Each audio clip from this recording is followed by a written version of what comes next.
Maths അക്കാഡമിയുടെ പുതിയൊരു ക്ലാസ്സിലേക്ക് എല്ലാ കൂട്ടുകാർക്കും സ്വാഗതം. ഇന്ന് നമ്മൾ പഠിക്കാൻ പോകുന്നത് 6th സ്റ്റാൻഡേർഡിലെ ഫസ്റ്റ് ചാപ്റ്ററായ ആംഗിൾസ്, അതായത് കോണുകൾ എന്ന പാഠമാണ്. ഈ ചാപ്റ്ററിന്റെ ഫസ്റ്റ് ക്ലാസ് ആണിത്. നിങ്ങൾ ഈ ചാനൽ ഇതുവരെ സബ്സ്ക്രൈബ് ചെയ്തില്ലെങ്കിൽ സബ്സ്ക്രൈബ് ചെയ്യുക. ഞാനിടുന്ന വീഡിയോസിന്റെ നോട്ടിഫിക്കേഷൻ കൃത്യമായി ലഭിക്കാൻ ബെല്ലൈക്കൺ പ്രസ് ചെയ്യാൻ മറക്കരുത്. ക്ലാസ്സിൽ സർ ചെയ്യാൻ പറഞ്ഞിരുന്ന കുറച്ച് ക്വസ്റ്റ്യൻസ് ആണ് നമ്മൾ ഇന്നിവിടെ ചെയ്യുന്നത്. ഫസ്റ്റ് ക്വസ്റ്റ്യൻ നോക്കാം. A circle can be divided into 4, 6, 8, 12, 24 equal parts. ഒരു വൃത്തത്തെ 4, 6, 8, 12, 24 സമഭാഗങ്ങളാക്കുന്നത് എങ്ങനെയാണെന്നാണ് ഇന്ന് നമ്മൾ നോക്കുന്നത്. ഇത് നമ്മൾ 5ാം ക്ലാസ്സിൽ വിശദമായി പഠിച്ചതാണ്. എങ്കിലും ഓരോന്നായി എങ്ങനെയാണ് ചെയ്യേണ്ടതെന്ന് നമുക്ക് നോക്കാം. ഇഷ്ടമുള്ള ആരത്തിൽ ഒരു വൃത്തം വരച്ചു. ഇനി ഈ വൃത്തത്തെ നമുക്ക് 4 സമഭാഗങ്ങളാണ് ആക്കേണ്ടത്. എല്ലാവരുടെയും ഇൻസ്ട്രുമെന്റ് ബോക്സിൽ 2 തരത്തിലുള്ള സെറ്റ് സ്ക്വയർ ആണ് ഉള്ളത്. ഈ 2 സെറ്റ് സ്ക്വയറും കണ്ടല്ലോ. ഇതിൽ ഏത് സെറ്റ് സ്ക്വയർ എടുത്താലും, അതായത് ഏത് മട്ടം എടുത്താലും നമുക്ക് വൃത്തത്തെ 4 തുല്യഭാഗങ്ങളാക്കാൻ പറ്റും. എങ്ങനെയാണ് ചെയ്യേണ്ടതെന്ന് നോക്കാം. സെറ്റ് സ്ക്വയറിന്റെ ഈ മട്ടമാണ് ഞാൻ എടുത്തിരിക്കുന്നത്. സെറ്റ് സ്ക്വയറിന്റെ ഈ മൂല വൃത്തത്തിന്റെ കേന്ദ്രം, നമ്മൾ വൃത്തം വരച്ചപ്പോൾ ഒരു കേന്ദ്രം കിട്ടിയല്ലോ, വൃത്തത്തിന്റെ കേന്ദ്രത്തോട് ചേർത്ത് വെക്കുക. സെറ്റ് സ്ക്വയർ വെക്കുമ്പോൾ ശ്രദ്ധിച്ചു വേണം ചെയ്യാൻ, അല്ലെങ്കിൽ സമഭാഗങ്ങളായി കിട്ടില്ല. ഇനി വൃത്തത്തിൽ നിന്നും കേന്ദ്രത്തിലേക്ക് ഒരു വര വരയ്ക്കുക. മനസ്സിലായല്ലോ? സെറ്റ് സ്ക്വയർ മാറ്റാതെ തന്നെ വൃത്തത്തിൽ നിന്നും കേന്ദ്രത്തിലേക്ക് മറ്റൊരു വര വരയ്ക്കുക.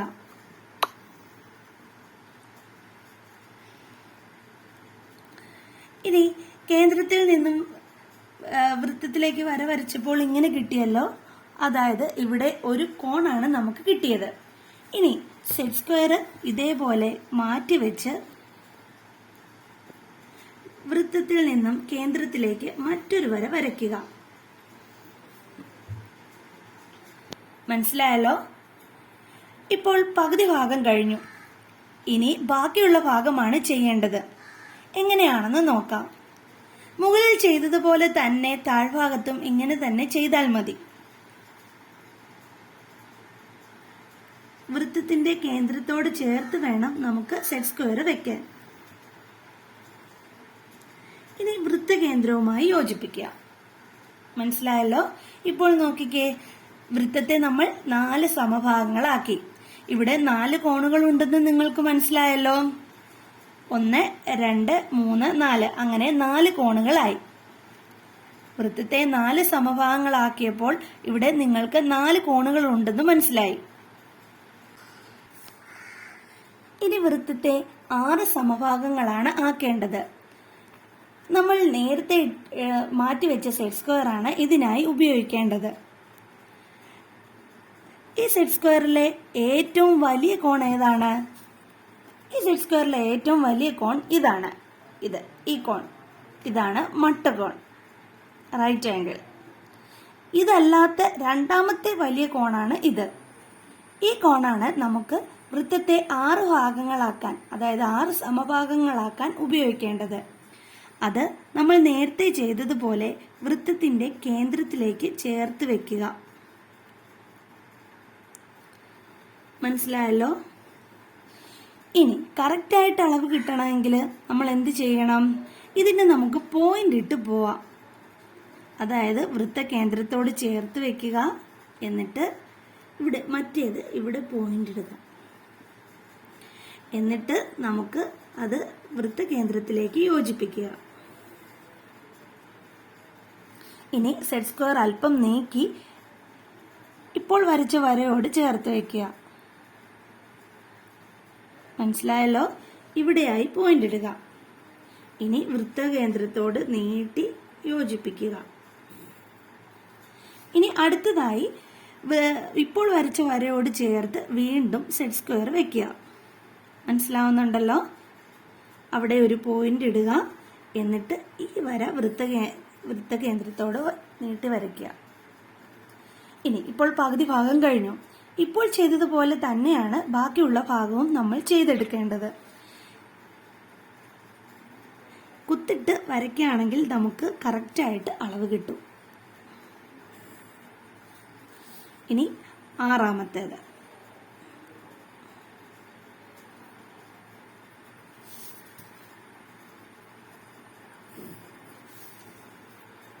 മനസ്സിലായല്ലോ?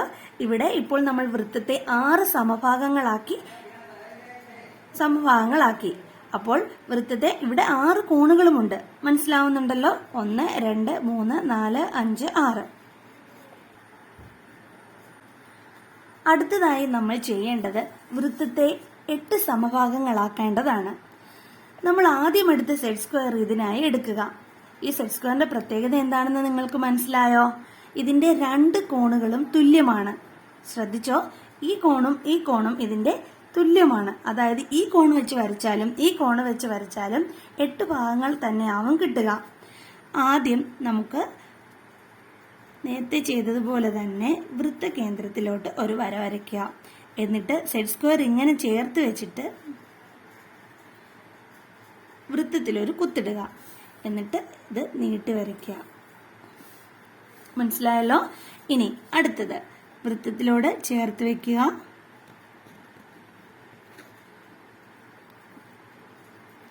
ഇനി നീട്ടി വരയ്ക്കുക.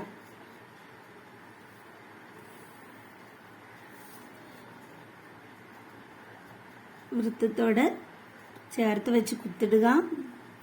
വൃത്തകേന്ദ്രത്തിൽ നിന്നും നീട്ടി വരയ്ക്കുക.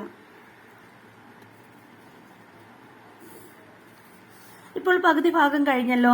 ഇനി ബാക്കിയുള്ള ഭാഗം ചെയ്യുന്നത് എങ്ങനെയാണെന്ന് നോക്കാം. ഇപ്പോൾ ചെയ്തതുപോലെ തന്നെ കുത്തിട്ട് നമ്മൾ വരച്ചെടുക്കുക. വരയ്ക്കുമ്പോൾ ശ്രദ്ധയോടെ വേണം ചെയ്യാൻ, ഇല്ലെങ്കിൽ സമഭാഗങ്ങളായി കിട്ടില്ല. നമുക്ക് വൃത്തത്തെ തുല്യ ഭാഗങ്ങളാണ് ആക്കേണ്ടത്.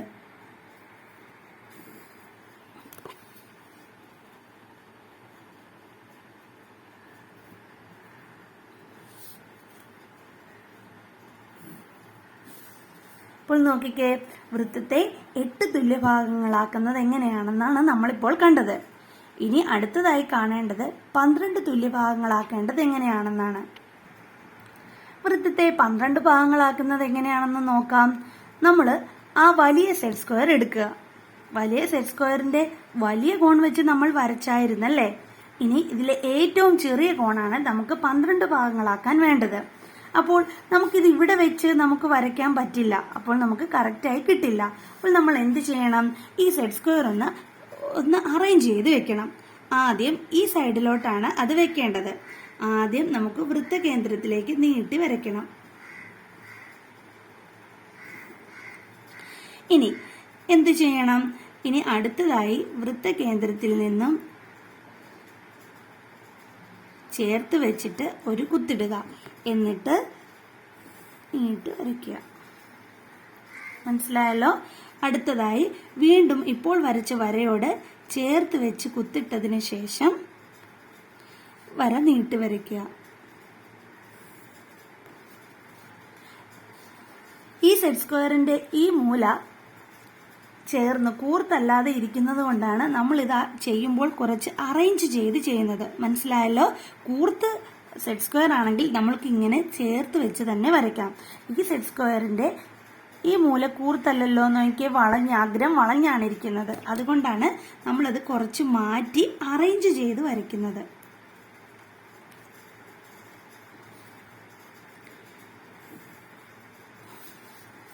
ഇനി ഇതേപോലെ തന്നെ ബാക്കിയുള്ള ഭാഗവും വരച്ചെടുക്കണം.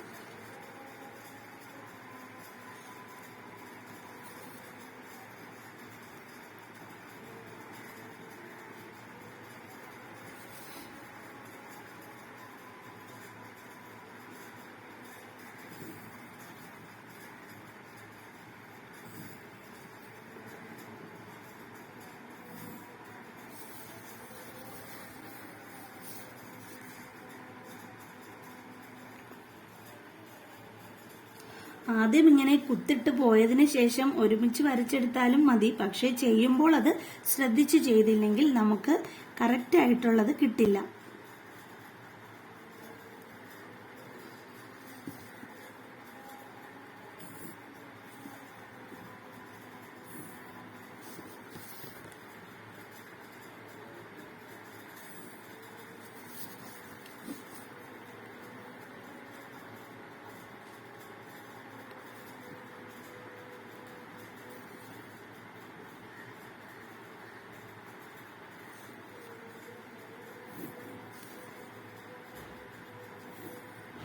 നോക്കിയേ, വൃത്തത്തെ 12 തുല്യ ഭാഗങ്ങളാക്കി കിട്ടിയത് എങ്ങനെയാണെന്ന് നമുക്ക് മനസ്സിലായല്ലോ.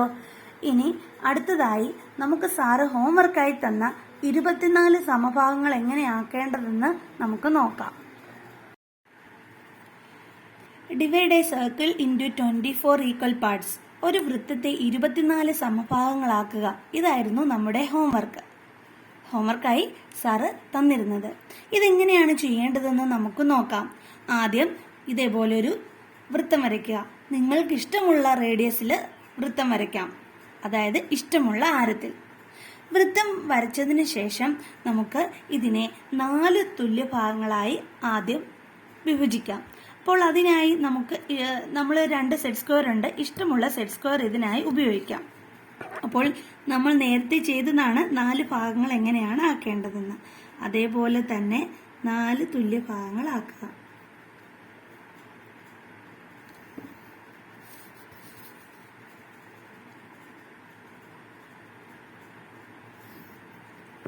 നമ്മളിങ്ങനെ 4 തുല്യ ഭാഗങ്ങളാക്കുന്നത് എളുപ്പത്തിന് വേണ്ടിയാണ് കേട്ടോ. ഇങ്ങനെ ആക്കിയില്ലെങ്കിലും കുഴപ്പമൊന്നുമില്ല. ഇപ്പോൾ 4 തുല്യ ഭാഗങ്ങളായല്ലോ. ഇനി നിങ്ങളുടെ എല്ലാവരുടെയും ഇൻസ്ട്രുമെന്റ് ബോക്സിൽ ഇതേപോലെ ഒരു പ്രൊട്രാക്ടർ ഉണ്ട്, കണ്ടോ? നമ്മൾ അത് എടുക്കുക. എന്നിട്ട് പ്രൊട്രാക്ടറിന്റെ സെന്റർ നമ്മുടെ വൃത്തത്തിന്റെ കേന്ദ്രത്തിനോട് ചേർത്ത് ഇതേപോലെ വെക്കുക. ശ്രദ്ധിച്ച് മനസ്സിലാക്കണം, കണ്ടോ? ഇനി എന്താണ് നമ്മൾ ചെയ്യേണ്ടതെന്ന് വെച്ചാൽ, നമുക്ക് വൃത്തത്തിന്റെ ഓരോ പോയിന്റുകളും ഇവിടെ അടയാളപ്പെടുത്തണം. അപ്പോൾ നമുക്കറിയാം, ഒരു വൃത്തത്തിന്റെ കേന്ദ്രത്തിന്റെ മൊത്തം അളവ്, അതായത് ഒരു വൃത്തത്തിന്റെ കോണളവുകളുടെ തുക എന്ന് പറയുന്നത് 360 ഡിഗ്രിയാണ്. The sum of the angles of a circle is equal to 360 degree. നോക്കിക്കേ, ഈ വൃത്തകേന്ദ്രത്തിന്റെ ചുറ്റുമുള്ള കോണുകൾ എന്ന് പറയുന്നത് 360 ഡിഗ്രിയാണ്. നമുക്കിതിനെ 24 സമഭാഗങ്ങളാണ് ആക്കേണ്ടത്. അപ്പോൾ ഒരു ഭാഗത്തിന്റെ കോണിന്റെ അളവ് കാണാൻ 360നെ 24 കൊണ്ട് ഹരിച്ചു നോക്കണം. 360നെ 24 കൊണ്ട് ഹരിക്കുമ്പോൾ എത്രയാണ് കിട്ടുന്നത്? 15 ഡിഗ്രി. അതായത് വൃത്തത്തെ 24 സമഭാഗങ്ങളാക്കുമ്പോൾ ഒരു ഭാഗത്തിന്റെ കോണളവ് എന്ന് പറയുന്നത് 15 ഡിഗ്രിയാണ്. മനസ്സിലായല്ലോ? അപ്പോൾ നമ്മൾ ഒരു പ്രൊട്രാക്ടർ എടുത്തിട്ട് 15 ഡിഗ്രി അടയാളപ്പെടുത്തണം. അപ്പോൾ ആദ്യം ശ്രദ്ധിച്ചു നോക്കിയാൽ മനസ്സിലാവും, ഇവിടെ 0, 10, 20, 30 ഇങ്ങനെയാണ് ഇതിന്റെ അളവുകൾ പോകുന്നത്. നമുക്ക് 15 ഡിഗ്രി നമ്മൾ എങ്ങനെ എടുക്കും? 10നും 20നും ഇടയിലായി വരുന്ന ആ വലിയ ലൈനാണ് 15 ഡിഗ്രി. മനസ്സിലായല്ലോ? പിന്നെ അടുത്തതായി 30 degree, 45 degree, 60 degree, 75 degree, 90 degree. മനസ്സിലായല്ലോ? ഇതേപോലെ തന്നെ ബാക്കി ഭാഗവും കൂടി ചെയ്യണം. നമുക്ക് ഇവിടുന്ന് നമുക്ക് ചെയ്യാം, നമുക്ക് ഇഷ്ടമുള്ളതുപോലെ ചെയ്യാം. ഇവിടുന്നാണെങ്കിൽ ഇവിടെ 15 കണ്ടല്ലോ, ഇവിടെയും ഉണ്ട് 10ഉം 20ഉം. 10ന്റെയും 20ന്റെയും ഇടയ്ക്ക് 15 അടയാളപ്പെടുത്തി. 30, 45, 60, 75. മനസ്സിലായല്ലോ? ഇനി ഇതേപോലെ തന്നെ താഴെയുള്ള ഭാഗവും നമ്മൾ യോജിപ്പിക്കണം.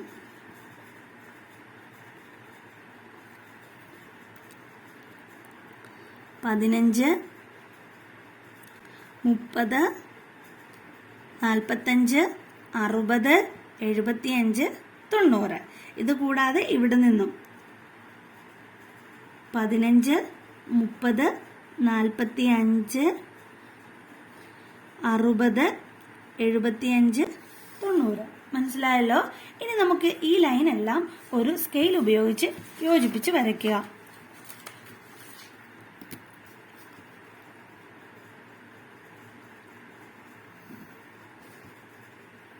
വൃത്തകേന്ദ്രത്തിലേക്ക് വേണം നമുക്ക് വരയ്ക്കാൻ.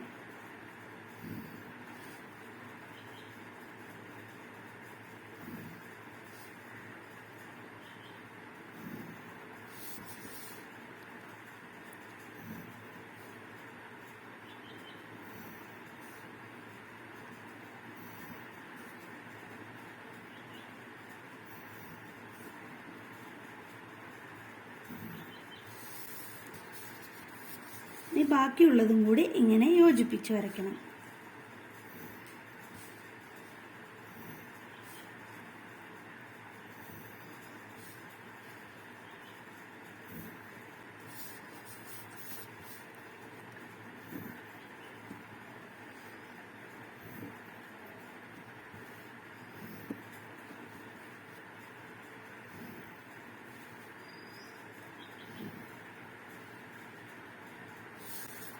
നോക്കിക്കേ, നമുക്ക് ഇത് നിങ്ങളൊന്ന് എണ്ണി നോക്കണം. 1 2 3 4 5 6 7 8 9 10 11 12 13 14 15 16 17 18 19 20 21 22 23 24 അങ്ങനെ 24 സമഭാഗങ്ങളാക്കി നമ്മൾ വൃത്തത്തെ ഭാഗിച്ചു. മനസ്സിലായല്ലോ? ഇന്നത്തെ ക്ലാസ് ഇവിടെ അവസാനിക്കുന്നു. ഇനി അടുത്ത ക്ലാസ്സിൽ നമുക്ക് വീണ്ടും കാണാം. ഈ ചാനൽ ഇതുവരെ സബ്സ്ക്രൈബ് ചെയ്യാത്തവർ സബ്സ്ക്രൈബ് ചെയ്യുക. നിങ്ങൾക്കിത് ഉപകാരപ്രദമാണെങ്കിൽ നിങ്ങളുടെ കൂട്ടുകാർക്ക് ഷെയർ ചെയ്യുക.